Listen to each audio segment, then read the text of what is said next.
अच्छा, जब केवीएस और सुपर टेट की बात आती है तो कहीं न कहीं हमारे एग्ज़ाम में करंट अफ़ेयर्स की भी बात की जाती है। कहने का मतलब ये है कि जो करंट अफ़ेयर्स का वेटेज है दोस्तों काफ़ी ज़्यादा होता है हमारे दोनों ही एग्ज़ाम में। तो हमें क्या करना चाहिए, करंट अफ़ेयर्स को डेली तैयार करना चाहिए, क्योंकि आप जानते हैं कि करंट अफ़ेयर्स को यदि हम तैयार नहीं करते हैं तो कहीं न कहीं एग्ज़ाम में हम 1 आध 2 नंबर से पीछे रह जाते हैं। तो 1-2 नंबर से पीछे होने के बजाय हमें क्या करना चाहिए, 2, 4, 5 नंबरों से आगे रहना चाहिए, ताकि हमारे मन में किसी भी प्रकार की ऐसी दुविधाएँ ना आए कि हमारा इस वर्ष चयन होगा या नहीं होगा, कि हम बॉर्डर पर हैं। ऐसे मन में एक तरीके से किसी भी प्रकार की दुविधाएँ उत्पन्न ना हो। तो मेरा मानना है कि हर एक छात्र को, हर एक दोस्त को क्या करना चाहिए, डेली करंट अफेयर्स तैयार करना चाहिए। देखिए, वो स्वयं से अगर करंट अफेयर्स तैयार नहीं कर पा रहा है तो सीधा टेट वाली चैनल को ज्वाइन कर ले। बस यहाँ से करंट अफेयर्स जो तैयार करवाए जा रहे हैं बिल्कुल आपके एग्जाम के लिए बिल्कुल सफिशियंट है। अच्छा, एक खास बात और भी है दोस्तों। जैसा कि करंट अफेयर्स आप देखते हैं कि केवल और केवल करंट अफेयर्स ही मैं आपको नहीं पढ़ाता हूं, बल्कि साथ ही साथ यदि आप देखते हैं तो करंट अफेयर्स के साथ साथ मैं ट्रेडिशनल टॉपिक को भी कवर करते चलता हूं, जिससे क्या हो कि आपका करंट भी अच्छे से तैयार हो जाए और साथ ही साथ अगर देखा जाए तो आपका ट्रेडिशनल टॉपिक भी अच्छे से तैयार हो जाए और जिन लोगों ने पढ़ा हुआ है उनका अच्छे से रिवीजन हो जाए। तो दोस्तों, आइए प्रारंभ करते हैं, बिना किसी और बात की चर्चा करते हुए सीधा आते हैं आज के अपने पहले प्रश्न पर। जवाब दीजिएगा, प्रयास कीजिएगा। देखिए, प्रश्न ये है दोस्तों कि स्वदेशी रूप से विकसित वैक्सीन लंपी प्रोवैक के व्यावसायिक उत्पादन के लिए केंद्रीय मत्स्य पालन और पशुपालन मंत्री परसोत्तम रुपाला ने किस राज्य के मुख्यमंत्री के साथ समझौता ज्ञापन पर हस्ताक्षर किया हुआ है? तो पहला ऑप्शन कहता है दोस्तों आंध्र प्रदेश, दूसरा ऑप्शन कहता है तेलंगाना, तीसरा ऑप्शन कहता है महाराष्ट्र और चौथा ऑप्शन कहता है दोस्तों केरल। देखिए, प्रश्न ये है कि स्वदेशी रूप से विकसित वैक्सीन लंपी प्रोवैक के व्यावसायिक उत्पादन के लिए कहा गया है, मतलब कि दो मंत्रियों के बीच में, एक तो किसी राज्य के मुख्यमंत्री और केंद्र के जो मंत्री हैं परसोत्तम रुपाला के बीच में यह समझौता हुआ है कि अब हम जो वैक्सीन का उत्पादन करेंगे वो हम व्यावसायिक उत्पादन करेंगे, जिससे हम इसे बेच भी सकें। अच्छा, लंपी प्रोवैक को समझने से पहले हमें लंपी वायरस के बारे में जानना होगा। तो एक काम कर लेते हैं कि सबसे पहले हम जान लेते हैं लंपी वायरस क्या है। देखिए, लंपी वायरस के बारे में बात करते हैं दोस्तों, तो यह एक प्रकार का संक्रामक वायरस है जो कि पशुओं में तेजी से फैलने वाला वायरस है दोस्तों। और ज़्यादातर अगर देखा जाए तो इस वायरस से जो दोस्तों हैं वे गाय ज़्यादा प्रभावित हैं। अच्छा, ये वायरस फैलता कैसे है? ये वायरस अगर देखा जाए तो मक्खियों और मच्छरों वगैरह से ये फैलता है वायरस। ठीक है, तो ये जो वायरस है दोस्तों, एक गायों को सबसे ज़्यादा प्रभावित की हैं। अब लंपी वायरस किस तरह से होता है दोस्तों, तो अगर आप देखेंगे तो गाय के ऊपर इस तरह से मोटे मोटे एक तरीके से आप देखेंगे तो दाने टाइप आपको दिखाई देंगे। तो इससे काफ़ी ज़्यादा गायों की मृत्यु भी हुई है। अब इस कहर को लेकर या इस समस्या को लेकर क्या हुआ कि सरकार इसको लेकर काफ़ी सजग हुई। जब सरकार काफ़ी ज़्यादा इसको सजग हुई लेकर, तो लंपी वायरस के इससे संबंधित एक तरीके से वैक्सीन बनाने की बात कर दी। अब जब वैक्सीन बनाने की बात कर दी गई सरकार के द्वारा, या वैक्सीन बनाना शुरू कर दिया गया सरकार के द्वारा, तो फिर क्या किया गया, एक और समझौता यहीं पर कर लिया गया। क्योंकि एक राज्य की बात नहीं है, कई राज्यों में ये समस्याएं हैं। तो जैसे कि बात करते हैं कि केंद्र के मंत्री हैं परसोत्तम रुपाला, इन्होंने कहा कि एक काम कर लेते हैं, हम हर एक राज्य के, जैसे कि बात करते हैं अभी जो तत्काल समय में अगर देखा जाए तो इन्होंने क्या किया, किसी राज्य के मुख्यमंत्री के साथ समझौता कर लिया कि अब हम जो लंपी प्रोवैक वैक्सीन विकसित करेंगे ये हमारी स्वदेशी तो होगी, लेकिन इसको हम व्यावसायिक उत्पादन के लिए करेंगे, ताकि इसको हम बेच सकें अच्छे से, दूसरे राज्य को जो नीड हो उनको दे सकें, या किसी दूसरे देश को ज़रूरत होती है तो उसको हम दे सकेंगे। ठीक है, तो यहाँ पर आप बताइए किस राज्य के मुख्यमंत्री के साथ ऐसा समझौता किया गया है? तो देखिए, ऐसे में अगर देखा जाए दोस्तों तो इसका आंसर हो जाता है, इसका जवाब हो जाता है तीसरा सही हो जाता है। ठीक है, तो महाराष्ट्र के मुख्यमंत्री के साथ ऐसा समझौता किया गया है। अच्छा, यहाँ पर अगर देखा जाए तो महाराष्ट्र के बारे में थोड़ी सी हम अतिरिक्त जानकारी के तौर पर देखते हैं। तो ये जो महाराष्ट्र है दोस्तों ना, ये जो महाराष्ट्र है ये मुंबई की राजधानी है। तो महाराष्ट्र के बारे में बात करते हैं तो मुंबई की ये राजधानी है। ये जो मुंबई है दोस्तों ना, ये भारत की आर्थिक राजधानी है, ये भी आप ध्यान रखिएगा। जैसे कि भारत की एक प्रशासनिक राजधानी जो है दोस्तों वो है दिल्ली है, प्रशासनिक और न्यायिक राजधानी के रूप में अगर देखा जाए तो दिल्ली है दोस्तों, और आर्थिक राजधानी के रूप में अगर देखा जाए तो वो है मुंबई। ठीक है, तो ये है आपके लिए अतिरिक्त जानकारी। आइए और अच्छे तरीके से इसके बारे में समझ लेते हैं। दरअसल बात करते हैं कि स्वदेशी लंपी प्रोवैक व्यावसायिक उत्पादन के लिए जो वैक्सीन का हमने समझौता किया हुआ है, ये समझौता हमने किया एक तरीके से 29 दिसंबर 2022 को किया। और यह समझौता किन दो सरकारों के बीच हुआ या किन मंत्रियों के बीच हुआ? तो जैसे कि बात करते हैं महाराष्ट्र के सरकार के द्वारा, और महाराष्ट्र के सरकार के साथ किसका, केंद्र के मंत्री जो है एक तरीके से परसोत्तम दास के साथ या परसोत्तम रुपाला के साथ यह समझौता हुआ है दोस्तों। कहाँ पर यह समझौता किया गया या कहाँ पर यह हस्ताक्षर किया गया? तो नागपुर में किया गया। और नागपुर में कहाँ है दोस्तों? नागपुर कहाँ है दोस्तों? तो अगर देखा जाए तो ये महाराष्ट्र में ही है। अच्छा, ये जो लंपी वैक्सीन का वैज्ञानिक नेम, आइए देख लेते हैं कि भैया ये लंपी वैक्सीन जो है इसका वैज्ञानिक नेम क्या होता है, एक बार समझ लेते हैं लंपी प्रोवैक के वैज्ञानिक नेम के बारे में।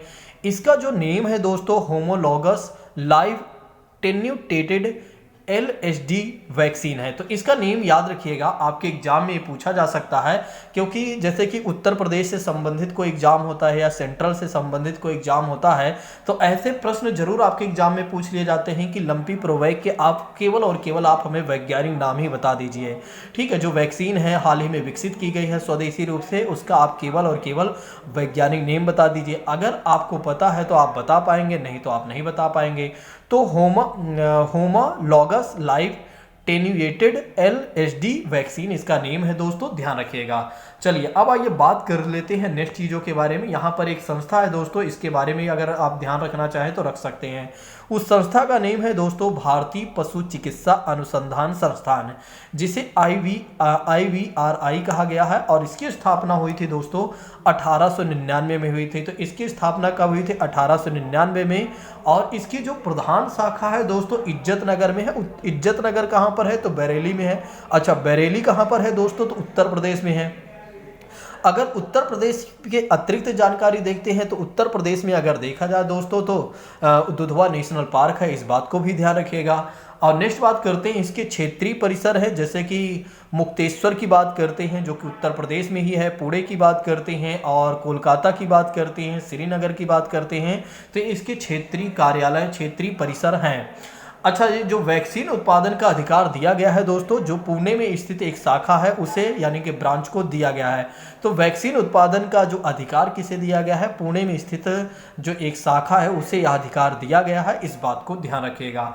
तो दोस्तों जैसा कि हमने देखा यहाँ पर कि स्वदेशी रूप से विकसित वैक्सीन लंपी प्रोवैक का जो उत्पादन किया जा रहा है दोस्तों, किस दो मंत्रियों के बीच में यह समझौता किया गया है? तो महाराष्ट्र और केंद्र के जो मंत्री हैं परसोत्तम रुपाला दास ही नेम याद आता है। ठीक है, फिर हमने आपको बताया कि यह समझौता कब किया गया, तो 29 दिसंबर 2022 को किया गया।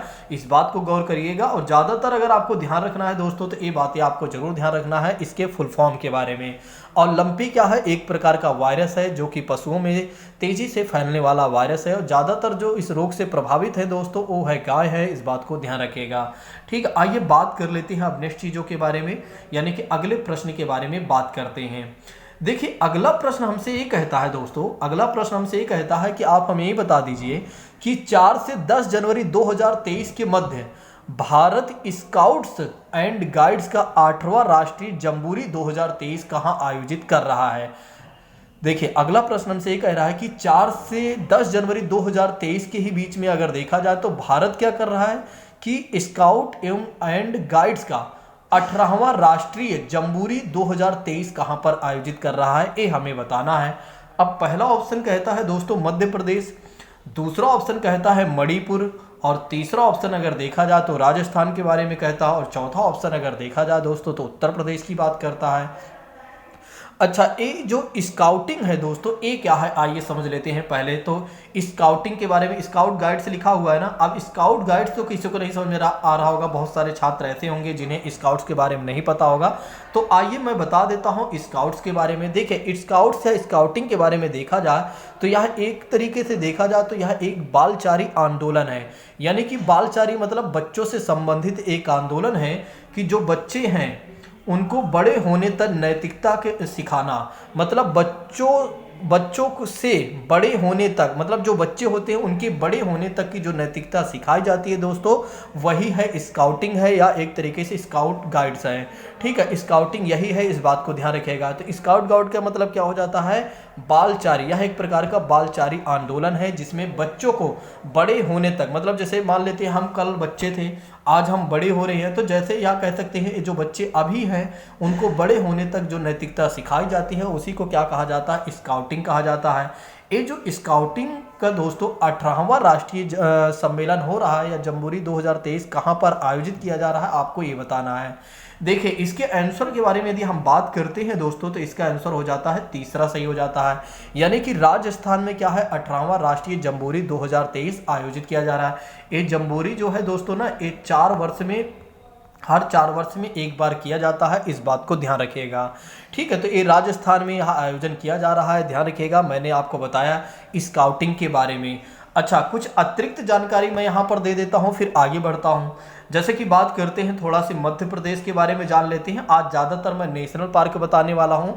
जैसे मध्य प्रदेश के बारे में दोस्तों बात करते हैं तो मध्य प्रदेश के जो प्रमुख मध्य प्रदेश के बारे में बात करते हैं तो मध्य प्रदेश के अगर देखा जाए दोस्तों तो प्रमुख जो एक तरीके से राष्ट्रीय वो है दोस्तों, पन्ना टाइगर रिजर्व है और पेंच टाइगर रिजर्व है और कूनो नेशनल पार्क। अभी मोदी जी इसको काफ़ी चर्चा में किए थे। हाँ, आओ तो आप जानते ही हैं कूनो नेशनल पार्क जो दक्षिण अफ्रीका से लाया गया, 8 बाघ लाया गया और कूनो नेशनल पार्क में ही उन्हें स्थापित किया गया, उन्हें रखा गया है। ठीक है, तो कूनो नेशनल पार्क अगर कहीं पर है दोस्तों तो वो है मध्य प्रदेश में है। अच्छा, राजस्थान के बारे में थोड़ा से बात कर लेते हैं। तो राजस्थान के बारे में बात करते हैं तो यहाँ पर राष्ट्रीय उद्यान कौन सा है, एक तो रणथंभौर राष्ट्रीय उद्यान है, दूसरा है सरिस्का, तीसरा है मुकुंदरा हिल्स और केवलादेव राष्ट्रीय उद्यान अगर देखा जाए तो यही है जो कि साइबेरियाई सारस के लिए जाना जाता है दोस्तों, इस बात को भी ध्यान रखिएगा। उत्तर प्रदेश के बारे में तो आप जानते ही हैं दोस्तों कि उत्तर प्रदेश में कौन सा है, दुधवा नेशनल पार्क है, जो कि आप पहले से ही जानते हैं। लेकिन आपका जो सबसे ज़्यादा फोकस होना चाहिए वो होना चाहिए इस पर दोस्तों कि 4 जनवरी 2023 के मध्य जो भारत स्काउट एंड गाइड्स का 8वां राष्ट्रीय जम्बूरी 2023 आयोजित किया है वो राजस्थान में किया है, इस बात को ध्यान रखिएगा। मैंने आपको बताया कि स्काउटिंग का मतलब क्या हो जाता है, ये सारी बातें हमने आपको बता दिया। लेकिन अभी और भी चीज़ें आइए जान लेते हैं, फिर उसके बाद और भी जानते हैं। देखिए, जैसा कि बात करते हैं इसे कब आयोजित किया गया है दोस्तों, तो 4 से 10 जनवरी 2023 का। अच्छा, इसका उद्घाटन किसने किया था, तो इसका उद्घाटन किया था राष्ट्रपति, महामहिम राष्ट्रपति द्रौपदी मुर्मू ने इसका उद्घाटन किया था।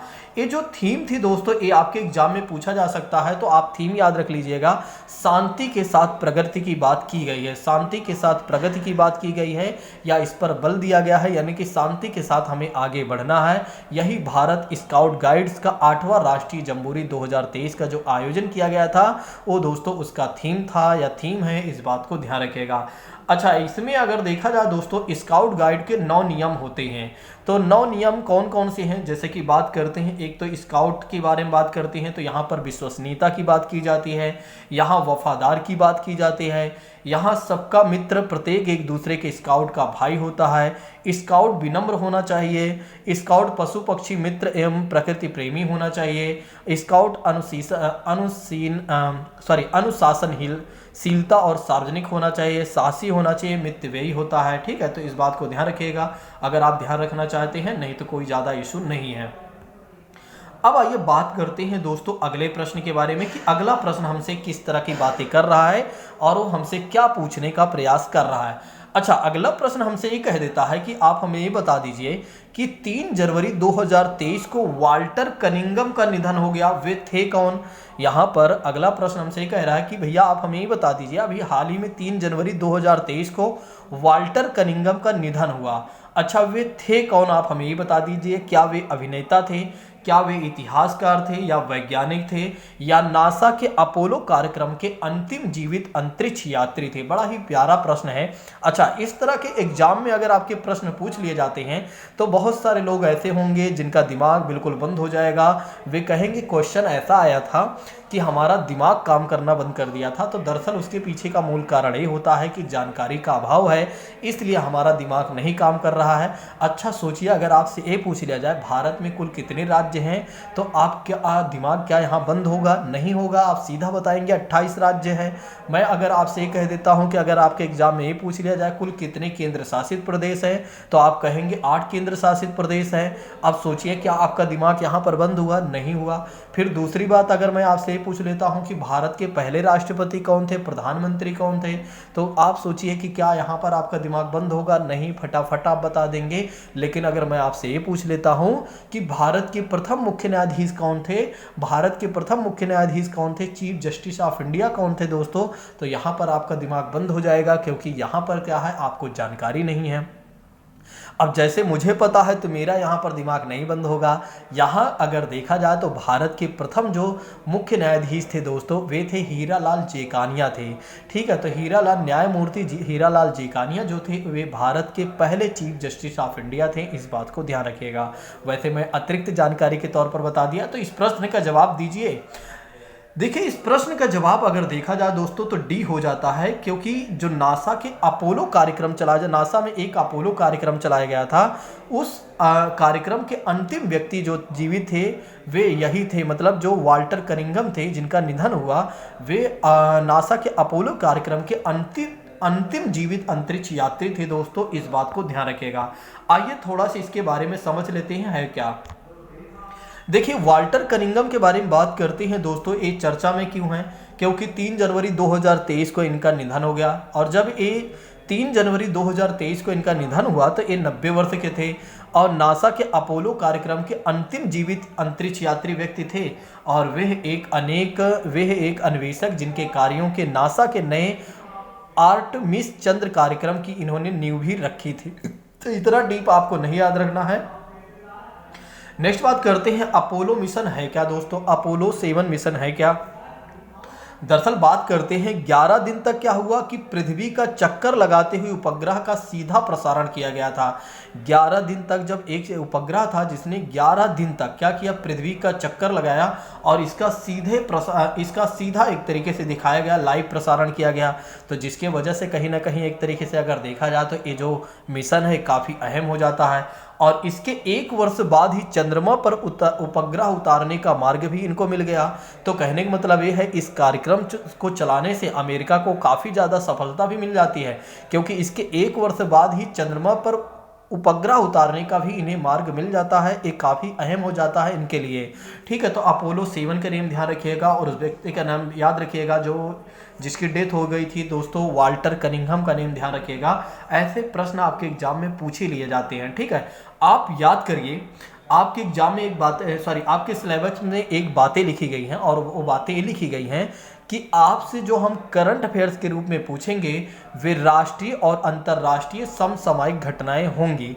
इसलिए आप ऐसे में अगर आप देखें और समझें बात को, तो आपको राष्ट्रीय यानी कि भारत में जो हो रही घटनाओं के बारे में तो पता ही होना चाहिए, लेकिन जो अंतर्राष्ट्रीय स्तर पर घटनाएं घटित हो रही हैं उसके बारे में भी पता होना चाहिए।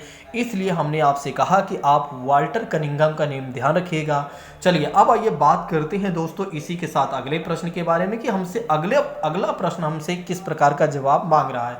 अच्छा, अगला प्रश्न हमसे कहता है कि आप हमें ये बता दीजिए, 4 से लेकर 18 जनवरी 2023 के मध्य जो राष्ट्रीय हस्तशिल्प मेला 2023 का आयोजन किया जा रहा है वो कहाँ पर आयोजन किया जाएगा, आप हमें ये बता दीजिए। मतलब 4 से 18 जनवरी, जैसे कि बात करते हैं आज है 16 जनवरी दोस्तों, आज है 16 जनवरी, तो अभी मान के चलते हैं 18 जनवरी तक ये आयोजन चल ही रहा है। तो 4 जनवरी से ये प्रारंभ हुआ है। ठीक है, और हस्तशिल्प मेला जो 2023 में आयोजित, मतलब 2023 का ये आयोजन हो रहा है। अच्छा, आपको ये बताना है हो कहाँ रहा है, वाराणसी में, लखनऊ में, हैदराबाद में, गुरुग्राम में। अब यहाँ पर क्या होगा, आपको नहीं आएगा क्योंकि आपने इतना नहीं पढ़ा हुआ और वो भी वो करंट की चीज़ें हैं, तो इतना आपको ध्यान नहीं होगा, तो इसका जवाब आप देने में असमर्थ होंगे। चलिए मैं बता देता हूँ, तो हैदराबाद इसका आंसर हो जाएगा। ठीक है, तो हैदराबाद के बारे में आप ध्यान रखिएगा, हैदराबाद के बारे में आप ध्यान रखिएगा।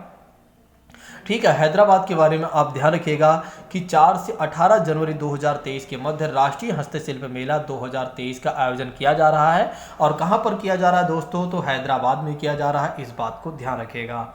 अब बात ये कर लेते हैं थोड़ा सा इसके बारे में कि किस मंत्रालय के द्वारा ऐसा किया जा रहा है। तो वस्त्र मंत्रालय द्वारा किया जा रहा है, जो कि भारत सरकार यानी कि केंद्रीय मंत्रालय द्वारा किया जा रहा है। अच्छा, ये कहाँ पर आयोजन किया जा रहा है, हैदराबाद में भी। हैदराबाद में शिल्पा रामम में यह इसका आयोजन किया जा रहा है। इसका उद्देश्य ये है, जो हथकरघा, जो मतलब एक तरीके से हाथ से बनाने वाले जो मतलब चीज़ों को करते हैं और हस्तशिल्प की बात करती हैं, जूट क्षेत्र के कारीगरों को प्रोत्साहन और बढ़ावा देने के लिए इस तरह के मेले का आयोजन किया जा रहा है। अच्छा, यह मेला जो है इस बात के लिए और ख़ास हो जाता है कि इस मेले में अगर देखा जाए तो लगभग 250 कारीगर लकड़ी नक्काशी, हस्तशिल्प, टेराकोटा, गन्ने, बांस, जूट के उत्पादन पर कलाकारी दिखाएंगे, अपना प्रदर्शन करेंगे। अच्छी बात है, अगर सरकार इस तरह की चीज़ों को आयोजन करती है तो मुझे लगता है कि बिल्कुल सरकार का समर्थन करना चाहिए। इससे क्या होता है कि छोटे मोटे जो हमारे उद्योग होते हैं वे कहीं ना कहीं आगे बढ़ते हैं। अब हमें बात कर लेना चाहिए दोस्तों इसी के साथ अगले प्रश्न के बारे में। प्रश्न ये कह देता है हमसे कि आप हमें ये बता दीजिए कि विश्व ब्रेल दिवस कब मनाया जाता है। बिल्कुल अच्छा प्रश्न है, जवाब देने में कठिनाई तो नहीं होनी चाहिए। तो आप जानते हैं हर एक एग्जाम में कहीं ना कहीं इससे संबंधित एक प्रश्न बन ही जाता है। तो विश्व ब्रेल दिवस कब मनाया जाता है? 2 जनवरी, 4 जनवरी, 5 जनवरी, 1 जनवरी। अच्छा, जवाब देने में बहुत सारे छात्रों को कठिनाई इसलिए हो रही होगी क्योंकि उन्होंने पढ़ा तो होगा लेकिन वे भूल गए होंगे, क्योंकि यहाँ पर ऑप्शन ऐसे ही दिख रहे हैं। तो इसका जो जवाब हो जाएगा दोस्तों, इसका जवाब हो जाएगा दूसरा से हो जाएगा। ठीक है, तो विश्व ब्रेल दिवस कब मनाया जाता है दोस्तों? 4 जनवरी को मनाया जाता है, इस बात को गौर करिएगा।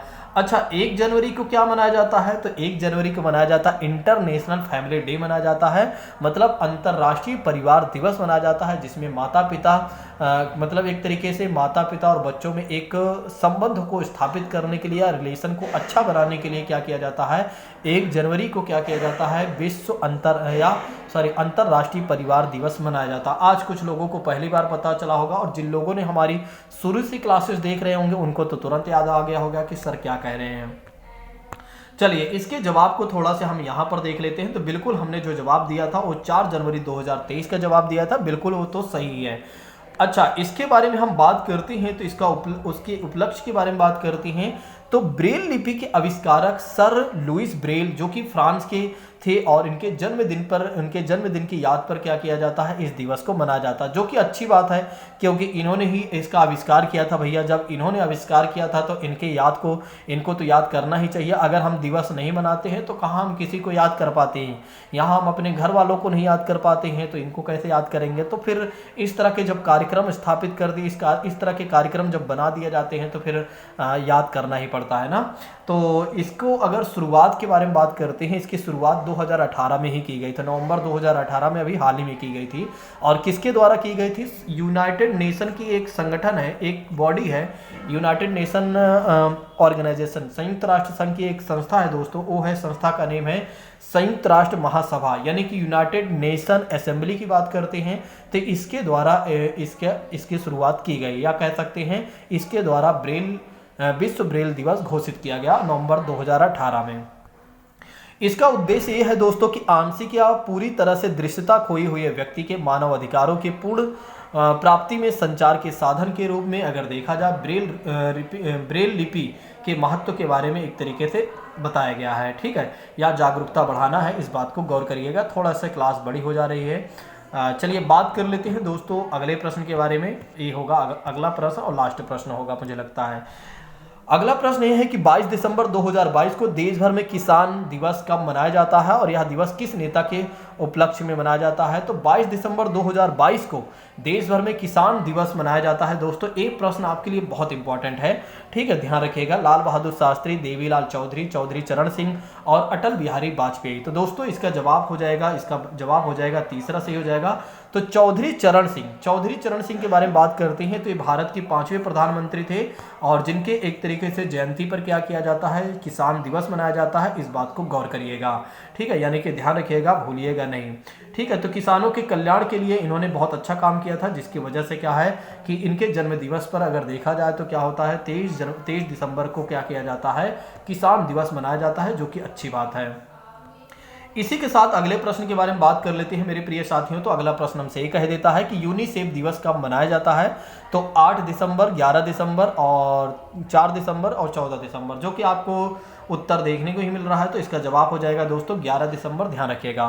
तो यूनिसेफ दिवस कब मनाया जाता है? 11 दिसंबर को मनाया जाता है, इस बात को ध्यान रखिएगा। अच्छा, क्वेश्चन ऑफ द डे यानी कि आज का प्रश्न, ठीक है। अब हमने एक और बातें शुरुआत कर दिया है कि हर दिन एक क्वेश्चन भी मैं आपको दूं ताकि आप उस क्वेश्चन का जवाब दे सकें और कमेंट बॉक्स में, और जिससे आपकी तैयारी और बेहतर हो सके। प्रश्न ये है दोस्तों, इसका जवाब कमेंट बॉक्स में दीजिएगा। प्रश्न ये है कि भारतीय संविधान के अनुसार देश का प्रथम नागरिक कौन होता है? मतलब भारत के संविधान के अनुसार देश का प्रथम नागरिक किसे माना जाएगा? राष्ट्रपति, लोकसभा अध्यक्ष, उपराष्ट्रपति, प्रधानमंत्री? जवाब दीजिएगा। आप सभी लोगों के जवाब का हमें इंतजार रहेगा। Thank you so much. जय हिंद दोस्तों, take care all of you.